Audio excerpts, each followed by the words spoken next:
but let's get serious and define annual planning. Is annual planning different than strategic planning? Like all these names, all these things. What's the difference? So let's be clear, this isn't your big picture, multi-year strategic plan. This is not. Annual planning is all about what's happening this year, what's staying, what's going, and how you're going to get the things done that you need to get done. It's high level, but it's also actionable, right? I really want it to be actionable for you.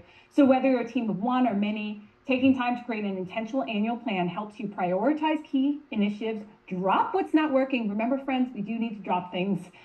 Align across departments, maximize limited time and resources, build momentum with mission-driven goals. And for missions marketing and development teams, especially, annual planning ensures everyone, this is gonna sound so cheesy, they're rowing in the same direction. Everyone's rowing in their boat in the same direction, right?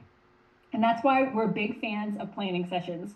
Dedicated time to step back, regroup, and walk away with a clear and doable plan for the year ahead.